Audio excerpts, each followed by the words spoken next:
జై జవాన్ జై జవాన్.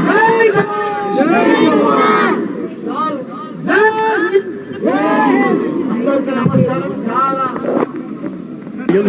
అందరూ కూడా పొద్దున్నే 6:30 కూడా ఇక్కడ మన దేశ సైనికుల కోసం మనమందరం మన దేశానికి మేము కూడా మీ సపోర్ట్ ఉన్నాం.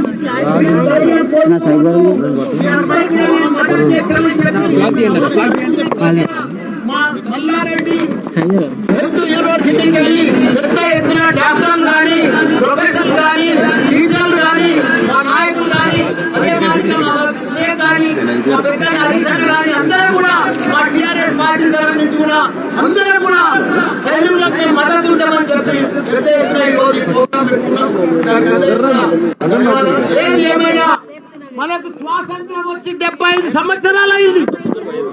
మనము పాకిస్తాన్ తోటి ఎప్పటికీ బాధలు పడుతూనే ఉన్నాం. ఉగ్రవాదులతో వాళ్ళు పోషిస్తూనే ఉన్నారు. మనం ప్రధానమంత్రికి ఒకటే మేము మనవి చేస్తున్నాం అందరికి, మోడీజీ पाकिस्तान उग्रवादों को खत्म करो, कुचल कुचल के रख दो। एक एक जिंदगी में फिर अपना भारत का तरफ नहीं देख रहा हो लोग। उग्रवादों को पूरा पाकिस्तान ప్రపంచంలో చిత్రపటంలోనే పాకిస్తాన్ కనిపించవచ్చు.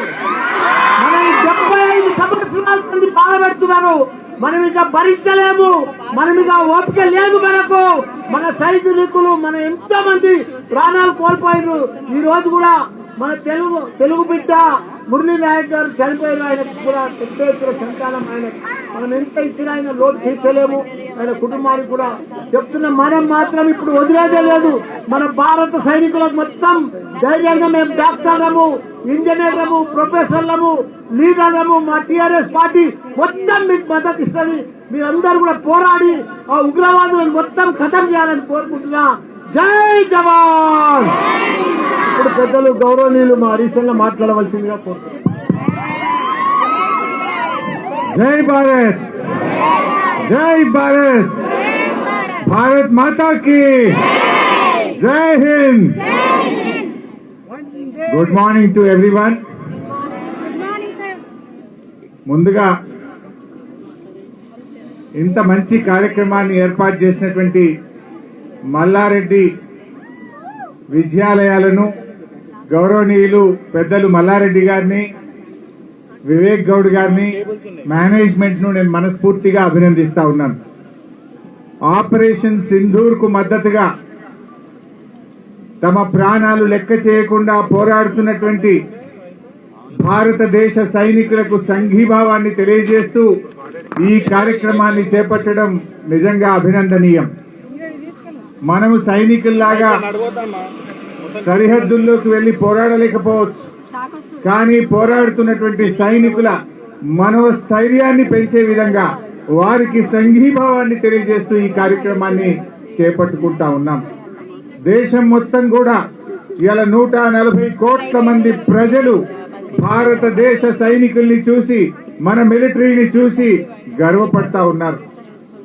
మనం జనరల్ గా అనుకుంటాం దేశ సరిహద్దులంటే అది భౌగోళికంగా అని అనుకుంటాం, కానీ దేశ సరిహద్దులంటే కేవలం భౌగోళికమే కాదు, ఈ దేశ ప్రజల ఆశలు, ఈ దేశ ప్రజలందరికీ కూడా భద్రత కల్పించడం. ఎందుకంటే ఈరోజు సైనికులు దేశ సరిహద్దుల్లో పోరాడుతున్నారంటే వాళ్ళు కేవలం భౌగోళికంగా మన భూమిని కాపాడమే కాదు, భారతదేశ వారసత్వాన్ని కాపాడుతున్నారు, భారత సంస్కృతిని కాపాడుతున్నారు, భారతదేశ భవిష్యత్తును నిలబెట్టడం కోసం తమ ప్రాణాలు లెక్క చేయకుండా ఈరోజు సైనికులు పోరాటం చేస్తా ఉన్నారు. ఇలా సైనికులకు మనందరం కూడా సంఘీభావం తెలియజేయాల్సిన బాధ్యత ఈ దేశ ప్రజలందరి మీద కూడా ఉంది. ముఖ్యంగా పాకిస్తాన్ మరి మన దేశం నుంచి విడిపోయినప్పటి నుంచి కూడా మన దేశాన్ని ఇబ్బంది పెట్టాలని ఉగ్రవాదులను పెంచి పోషిస్తూ అనేక సందర్భాల్లో మన దేశాన్ని రకరకాలుగా ఇబ్బందులు పెట్టే ప్రయత్నం చేసింది. మనం చూసాం 26/11 ముంబైలో తాజ్ హోటల్ మీద పాక్ ప్రేరేపిత ఉగ్రవాదులు వచ్చి దాడి చేశారు. ఆ ఉగ్రవాదులను పట్టుకొని ప్రపంచం ముందు ఇది పాకిస్తాన్ పంపిన ఉగ్రవాదులని ప్రపంచం ముందు నిలబెట్టిన ఘనత మన భారతదేశానిది. చివరికి మన భారత పార్లమెంట్ మీద కూడా మరి దాడి చేయడానికి దాని వెనుక ఉన్నది కూడా పాక్ ప్రేరేపిత ఉగ్రవాదులే. ఈ ఉగ్రవాదులు మనందరం కూడా చూసాం. వరల్డ్ ట్రేడ్ సెంటర్ యుఎస్ మీద కూడా దాడి చేసిన బిన్ లాడెన్ కూడా ఆ పాకిస్తాన్ నుంచే మరి అటువంటి కార్యక్రమాలకు పాల్పడ్డాడు. అంటే ఇలా ప్రపంచంలో అస్థిరత సృష్టించడానికైనా భారతదేశంలో అస్థిరత సృష్టించడానికైనా పాక్ ప్రేరేపిత ఉగ్రవాదులే. ఇక దేనికైనా సహనానికి ఓపికకు ఒక హద్దు ఉంటది. చాలా సంవత్సరాలు చూసాం.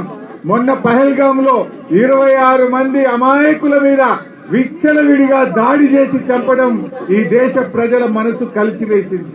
అంతేకాకుండా వాళ్ళు మతం పేరిట ప్రజల్ని అడుగుతూ చంపడం అనేది ఈ దేశ ప్రజల మనసును కలిసివేసింది. అందుకే ఈరోజు భారతదేశం ఆ ఉగ్రవాదులను కులముట్టించడానికి శాశ్వతంగా ఈ పాకిస్తాన్ నుంచి భారతదేశం మీద జరుగుతున్న దాడిని ఒక పరిష్కారం చూపడం కోసం ఇవాళ ఉగ్రవాదుల మీద భారతదేశం దాడి చేస్తూ వచ్చింది. కానీ ఇలా పాకిస్తాన్ ఎన్ని ప్రయత్నాలు చేసినా మన భారత సైన్యం అద్భుతంగా పోరాటం చేస్తూ పాక్ యొక్క కుట్రలను ఎప్పటికీ ఉన్నా మరి కుటుంబాలను కంటికి రెప్పలాగా కాపాడుకునే బాధ్యత ఈ దేశ ప్రజలది అని చెప్పి మనం చేస్తా ఉన్నా. ముఖ్యంగా భారత సైనికులారా, మీరు అద్భుతంగా పోరాటం చేస్తున్నారు. మీ వెనుక 140 కోట్ల మంది ప్రజలున్నారు. ధైర్యంగా ముందుకు పోండి. మీ ధైర్యమే మాకు శక్తి, మీ నిబద్ధతనే మా అందరికీ గర్వకారణం, మీ యొక్క పోరాటం మా అందరికీ స్ఫూర్తి అని చెప్పి మనవి చేస్తూ జై భారత్.